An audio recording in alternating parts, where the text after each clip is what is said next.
எத்தனை பேர் சந்தோஷமா இருக்கீங்க அந்த கால வேளையில? ஹல்லேலூயா.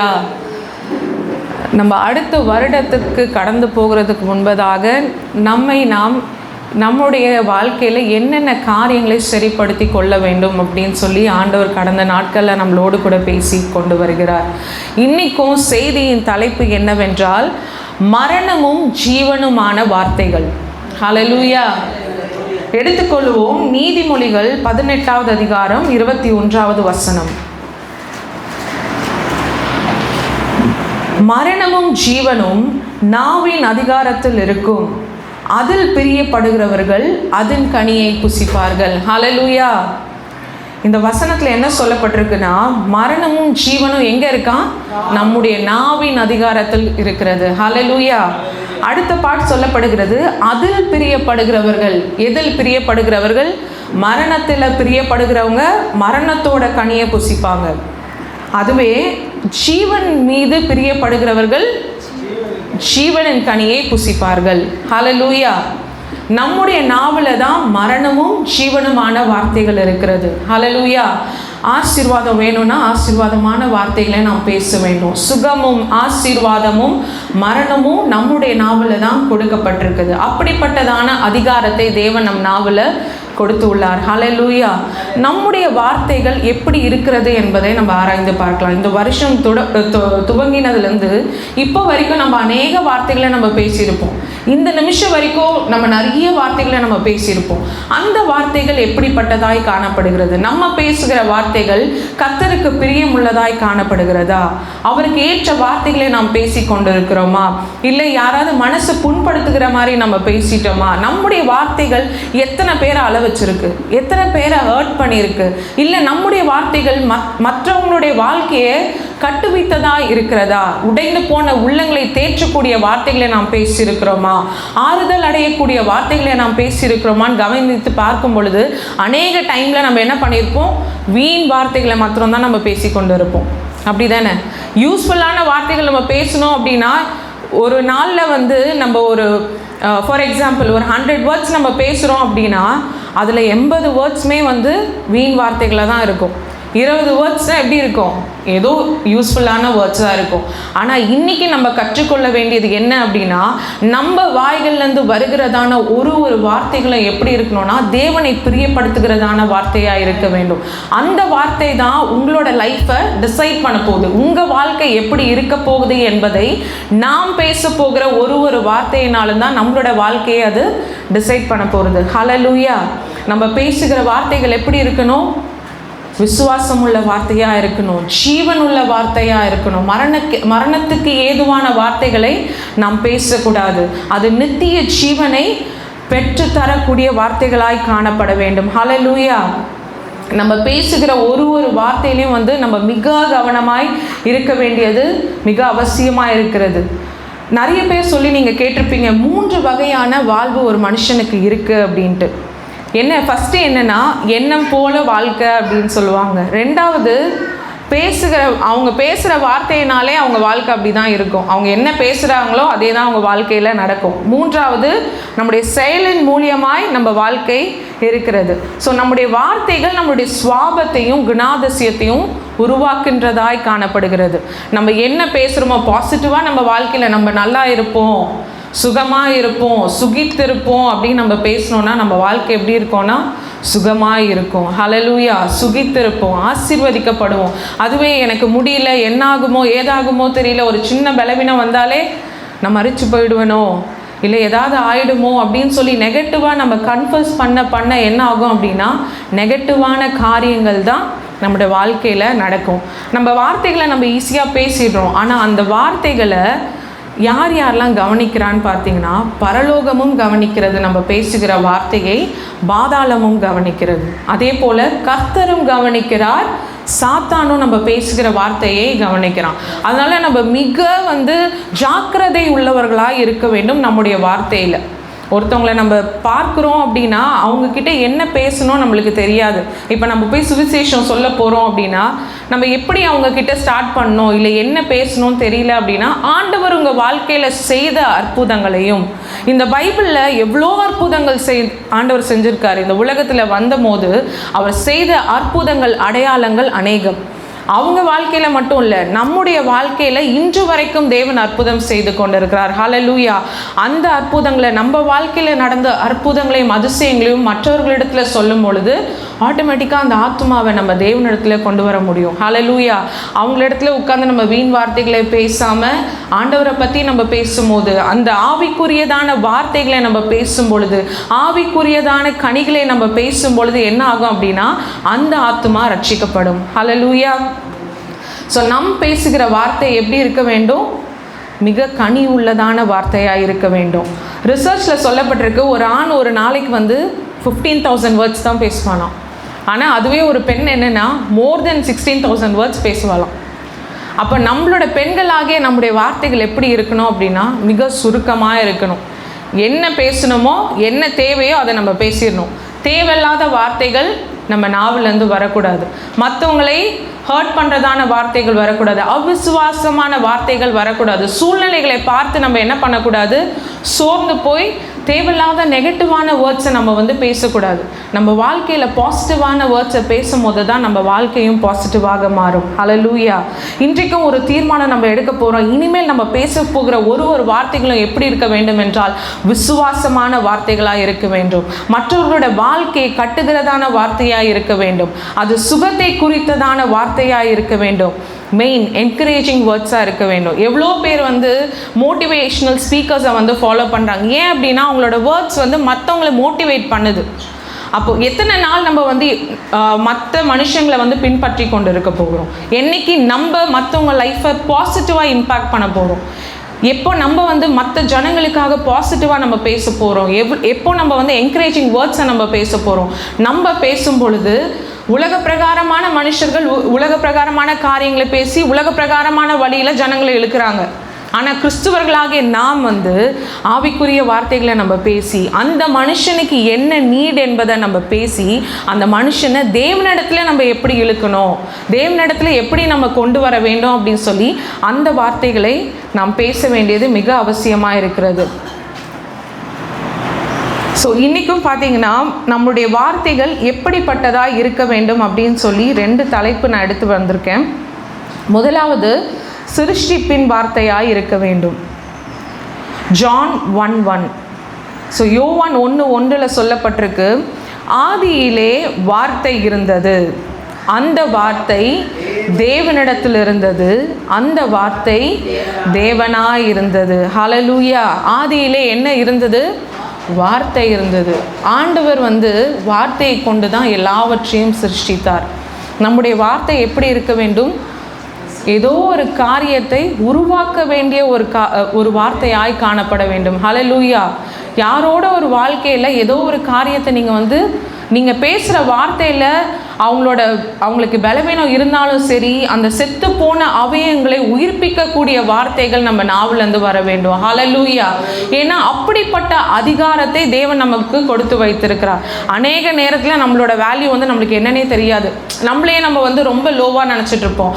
ஆனால் ஆண்டவர் நம்மை குறித்து வைத்ததான திட்டங்கள் பெரிதானவைகள். நம்ம வாயில் வார்த்தையை, அதிகாரம் உள்ள வார்த்தையை கொடுத்து வைத்திருக்கிறார். நம்ம பேசுகிற ஒரு வார்த்தையும் தீர்க்க தரிசனம் உள்ள வார்த்தையாக புறப்பட்டு வரும்.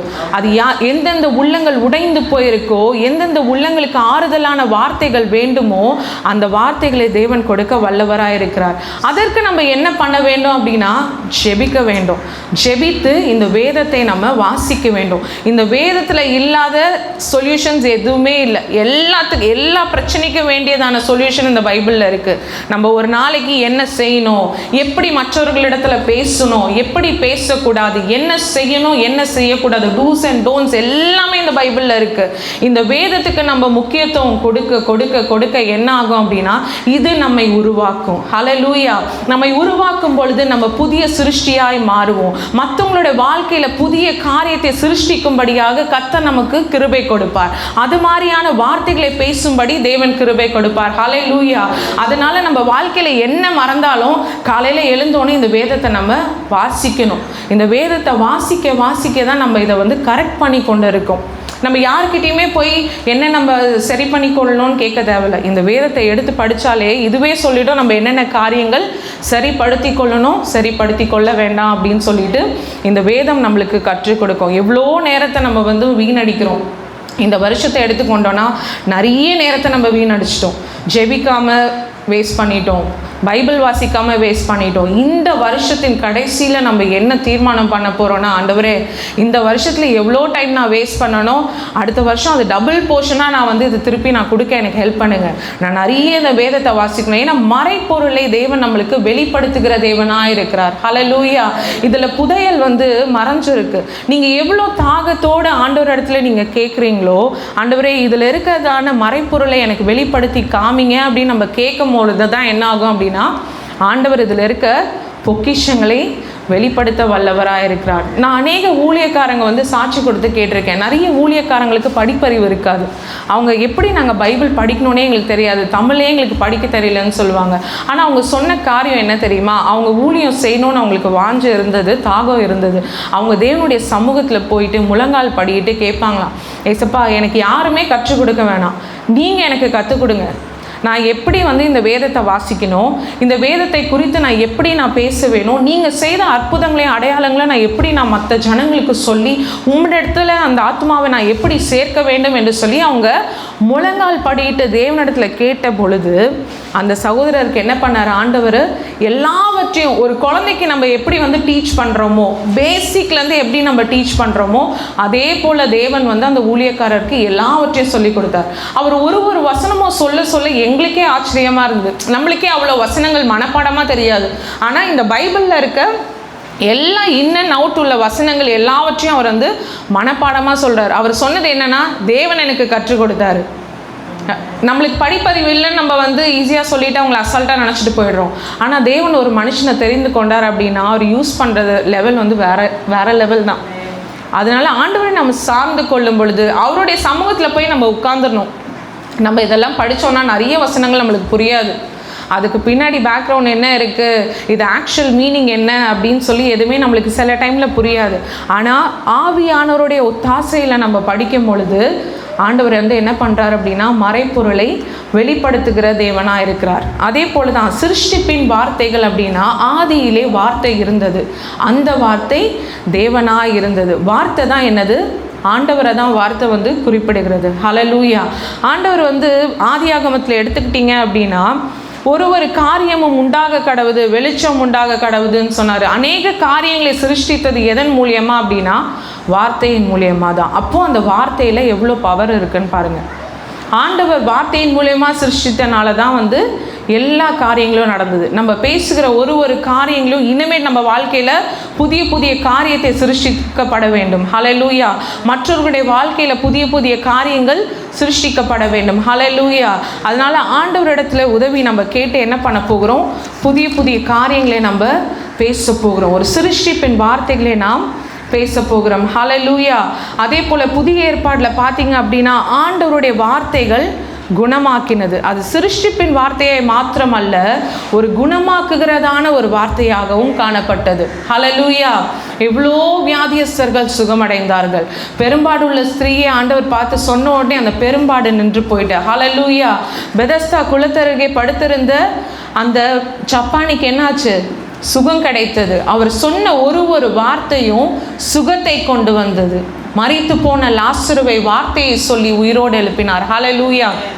அப்போது அந்த வேர்ட்ஸில் பவர் இருக்குது அப்படின்னா அவருடைய பிள்ளைகளாகிய நமக்கும் அந்த பவரை தேவன் கொடுத்துருக்கிறார். நம்மளும் வந்து ஒரு வியாதியஸ்தருக்காக செபிக்கும் பொழுது, விசுவாசமாய் நம்ம நம்பி செபிக்கும் பொழுது, மரித்தவனையும் உயிரோடு எழுப்பக்கூடிய அந்த அதிகாரம், அந்த வல்லமை நமக்குள்ளே இருக்கிறது. ஹல்லேலூயா. எவ்வளோ ஊழியக்காரங்களோட டெஸ்டிமனியை நம்ம கேட்டிருக்கோம். எவ்வளோ ஊழியக்காரங்க செபித்து மரித்து போனவர்களை உயிரோடு எழுப்பியிருக்காங்க. தேவன் வந்து பார்ஷாலிட்டி பார்க்குற கர்த்தரே கிடையவே கிடையாது. எல்லார் மூலியமாகவும் அற்புதம் செய்ய அவர் வல்லவராக இருக்கிறார். ஹல்லேலூயா.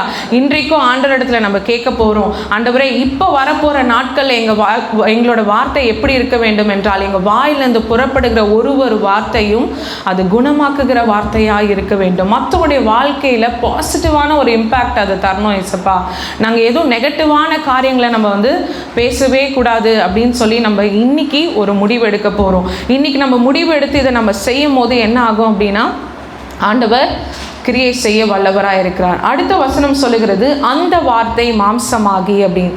ஆதியிலே இருந்த வார்த்தை தேவனிடத்திலிருந்து தேவனாய் இருந்து இயேசு என்று பெயரில் என்னாச்சு, மாம்சமானது. 2000 ஆண்டுகளுக்கு முன்பதாக அவர் நம்மளை போல தான் என்ன பண்ணாருன்னா மாம்சத்தில் இருந்தார். மாம்சத்தில் இருந்து தான் அநேக அற்புதங்களையும் அடையாளங்களையும் அவர் செய்தார்.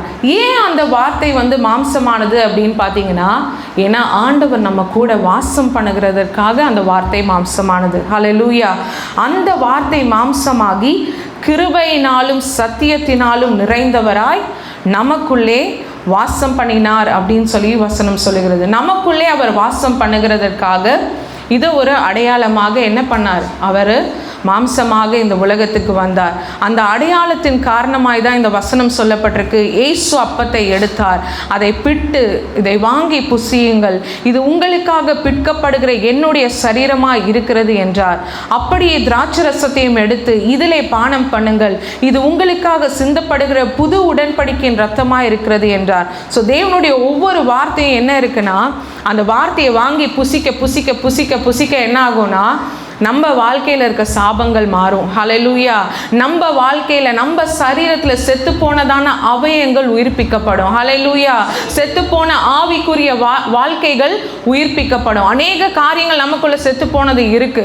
ஆனால் இந்த வசனங்களை நம்ம வாங்கி புசிக்க புசிக்க, இந்த வசனங்களை வாசிக்க வாசிக்க தான் என்ன ஆகும் அப்படின்னா, அந்த வார்த்தை நமக்குள்ள போயிட்டு ஒரு உயிரை தருகிறதாய் காணப்படுகிறது. ஹல்லேலூயா. ஸோ இந்த வசனத்தை நம்ம வாசிக்க வேண்டும். சிருஷ்டிப்பின் வார்த்தைகள் இனிமேல் நம்ம வாயிலிருந்து வர வேண்டும். ஹல்லேலூயா. 2வது காரியம், வாக்குதத்த வார்த்தைகள். 2வது நம்ம வார்த்தைகள் எப்படி இருக்கணும் அப்படின்னா, வாக்குதத்தம் உள்ள வார்த்தைகளாய் காணப்பட வேண்டும்.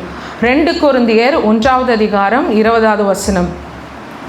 தேவனுடைய வாக்குதத்தங்கள் எல்லாம் இயேசு கிறிஸ்துவுக்குள் ஆம் என்றும் அவருக்குள் ஆமேன் என்றும் இருக்கிறதே. ஹல்லேலூயா. இந்த உலகத்தில் பேசுவதற்கு மிக அருமையான வார்த்தைகள் உண்டென்றால் அது என்ன தெரியுமா, இந்த வேத வசனம் தான். இந்த வேத வசனத்தில், இந்த பைபிளில் கொடுக்கப்பட்ட வாக்குதத்தங்கள் தான் பெஸ்ட், தி பெஸ்ட் இந்த வேர்ல்டு அப்படின்னு சொல்லலாம். ஆமென். ஏன்னா எல்லா வசனங்களும் நம்ம வாழ்க்கையை ஆசீர்வதிக்கக்கூடியதான வார்த்தைகளாக தான் இருக்குது. உன்னை பெருகவே பெருக பண்ணுவேன், நீ ஆசீர்வாதமாக இருப்பாய் அப்படின்னு சொல்லிட்டு நிறைய ஆசீர்வாதங்கள் இந்த புக்கில் கொடுக்கப்பட்டிருக்கு. இந்த பைபிளை நம்ம படித்து அந்த வாக்கு தத்தங்களை நம்ம அறிக்கையிடும் போது என்ன ஆகும் அப்படின்னா, நம்ம வாழ்க்கையும் அப்படியாக மாறும், நம்மளுடைய குடும்பமும் அப்படியாக மாறும். வாக்கு தத்தத்துக்குன்னு ஒரு புக்கு இருக்குது, ஒரு குட்டி புக்கு இருக்குது, ஸ்தோத்திர பலியின் புக்கு இருக்குது. நம்ம இருக்கிற டைமில் என்ன பண்ண, ஒரு 5 மினிட்ஸ் கிடச்சா கூட, ஒரு நாளைக்கு 5 மினிட்ஸ் கிடச்சா கூட அந்த புக்கை ஓப்பன் பண்ணி அந்த வசனங்களை சொல்லி சொல்லி சொல்லி அறிக்கையிட்டு அதை நம்ம கிளைம் பண்ணோம் அப்படின்னா, நம்மளுடைய வாழ்க்கையில் அது ஆம் என்றும் ஆமேன் என்றும் நிறைவேறும். ஹல்லேலூயா. ஆண்டவர் நம்ம கொடுத்த வாக்கு, இப்போ நியூ இயர் ஸ்டார்ட் ஆன உடனே நம்மளுக்கு ஒரு வாக்குதத்த வசனம் கிடைக்கும். ஆனால் நம்ம என்ன பண்ணுவோம், வாங்கி அந்த ஃபஸ்ட் டேலே எல்லாத்தையும் மறந்துட்டு போயிடுவோம். அந்த வசனத்தை வச்சு கடைசி அந்த வருஷம் முடிகிற வரைக்கும் அந்த வசனத்தை நம்ம சொல்லி சொல்லி ஜெபிக்கிறது இல்லை. ஏன் நம்ம வாழ்க்கை ஆசீர்வதிக்கப்படலை அப்படின்னா, அந்த வாக்குதத்தத்தை நாம் சுதந்திரித்து கொள்ளவில்லை. நம்ம சொல்லவே இல்லை அந்த வார்த்தையை, ஃபஸ்ட்டு நம்ம வாயிலேருந்து உச்சரிக்கவே இல்லை அந்த வார்த்தையை. அந்த வார்த்தையை நம்ம உச்சரித்தாதான் அந்த வசனம் நம்ம வாழ்க்கையில் நிறைவேறும். ஹல்லேலூயா. இன்றைக்கும் நம்மளுக்கு கொடுக்கப்பட்ட என்னென்ன வாக்குதத்தங்கள் ஆண்டவர் நம்ம வாழ்க்கையில் கொடுத்துருக்காருன்னு யோசிச்சு பாருங்கள். அநேக வார்த்தையின் மூலமாக ஆண்டவர் பேசியிருப்பார். நம்ம ஏதோ ஒரு காரியத்தை நினச்சி கலங்கி கொண்டு உட்காந்துருப்போம். ஆனால் ஆண்டவர் கரெக்டாக வார்த்தையை அனுப்பி பேசுவார்.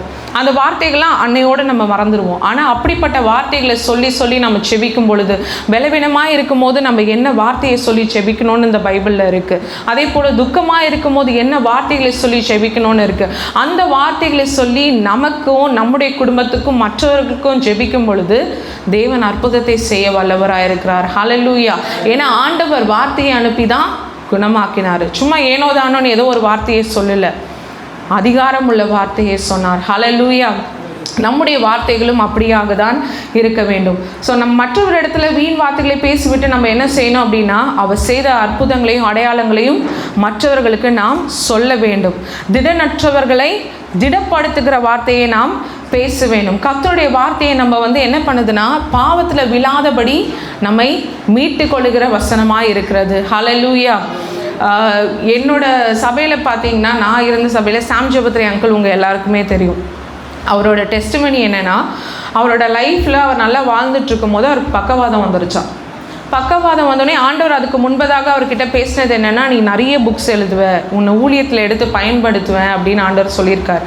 ஆனால் அவருக்கு இப்படிப்பட்ட ஒரு பலவீனம் வந்தோடனே என்னாச்சு, ஆண்டவரே நீங்கள் எனக்கு இது வாக்கு கொடுத்தீங்கல்ல, நான் நிறைய புத்தகம் எழுதுவேன், ஊழியத்தை செய்வேன் நீங்கள் சொன்னீங்கள்ல, ஆனால் இப்படிப்பட்ட பலவீனம் எனக்கு வந்துருச்சு, நான் என்ன பண்ணுறதுன்னு எனக்கு தெரியலையப்பா அப்படின்னு சொல்லி கேட்டாராம். நான் எப்படி ஆண்டவரே எனக்கு தீர்க்க ஆயுசு கிடைக்கிறதுக்கு நான் எப்படி ஜெபிக்கணும் அப்படின்னு அங்கிள் ஆண்டவர்கிட்ட கேட்ட பொழுது ஆண்டவர் சொல்லி கொடுத்தாராம். உனக்கு தீர்க்க ஆயுசு கிடைக்கிறதுக்கு நீ இப்படி ஜெபிக்கணும் அப்படின்னு சொல்லிட்டு ஒரு லிஸ்ட் டவுன் பண்ணி கொடுத்தார், வசனங்களை எடுத்து கொடுத்தார். ஸோ அந்த வசனங்களை வைத்து ஜெபிக்க என்னாச்சு அப்படின்னா, அவரோட ஆயுசு நாட்கள் பெருகினது. ஹல்லேலூயா. அந்த வியாதி எங்கே போச்சுனே தெரியல, அந்த வியாதி மறைந்தது.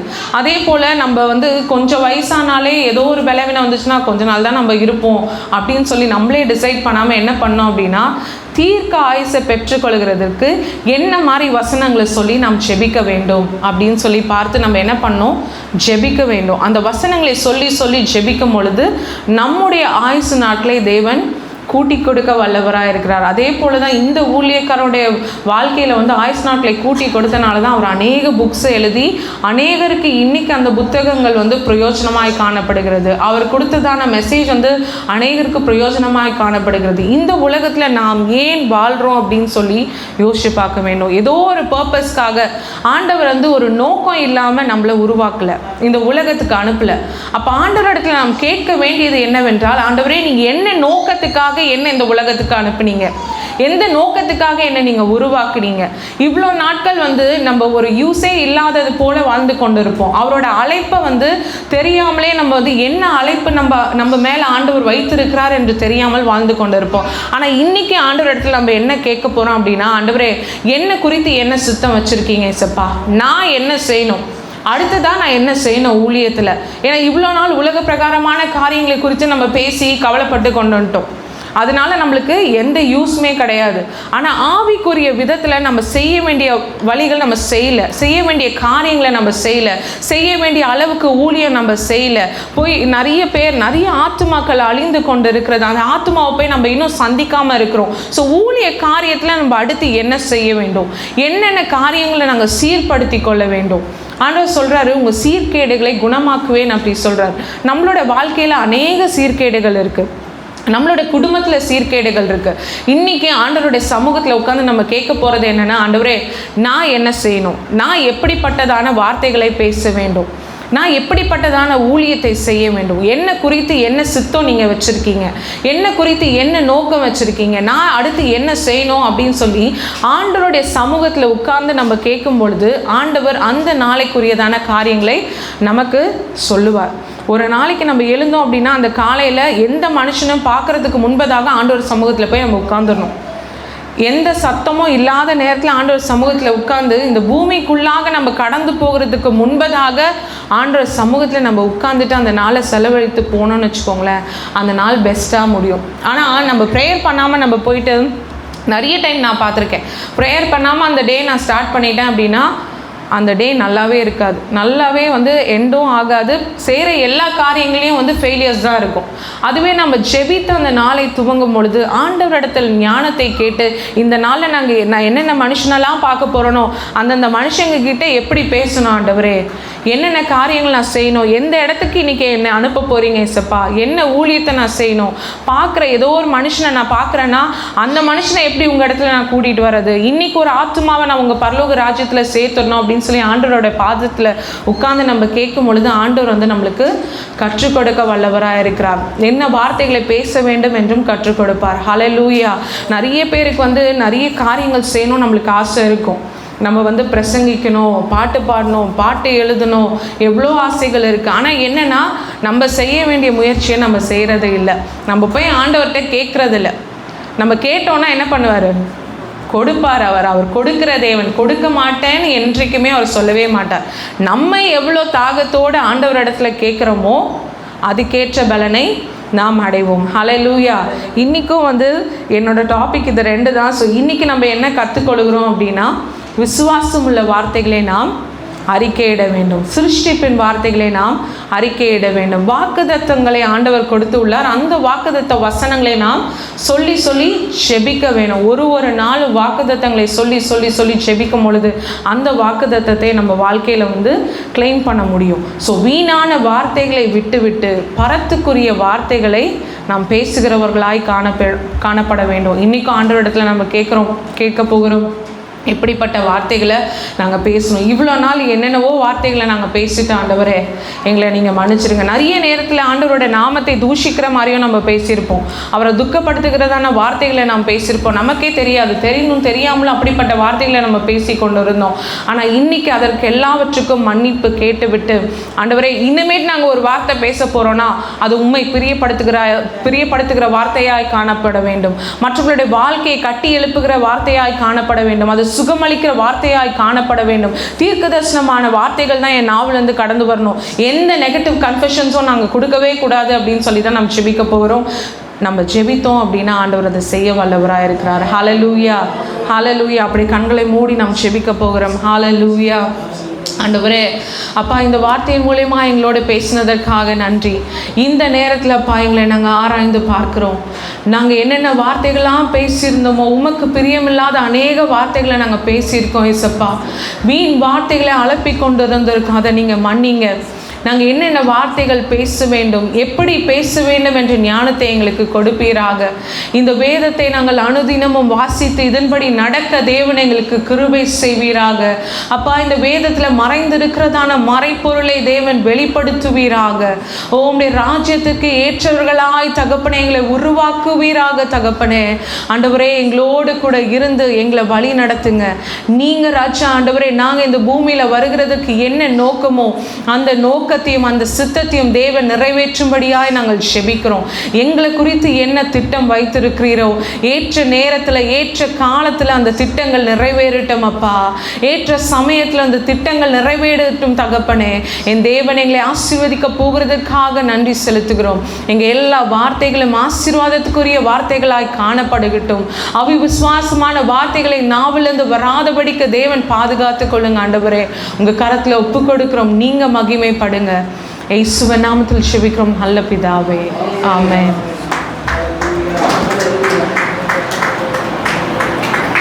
ஹல்லேலூயா, ஹல்லேலூயா.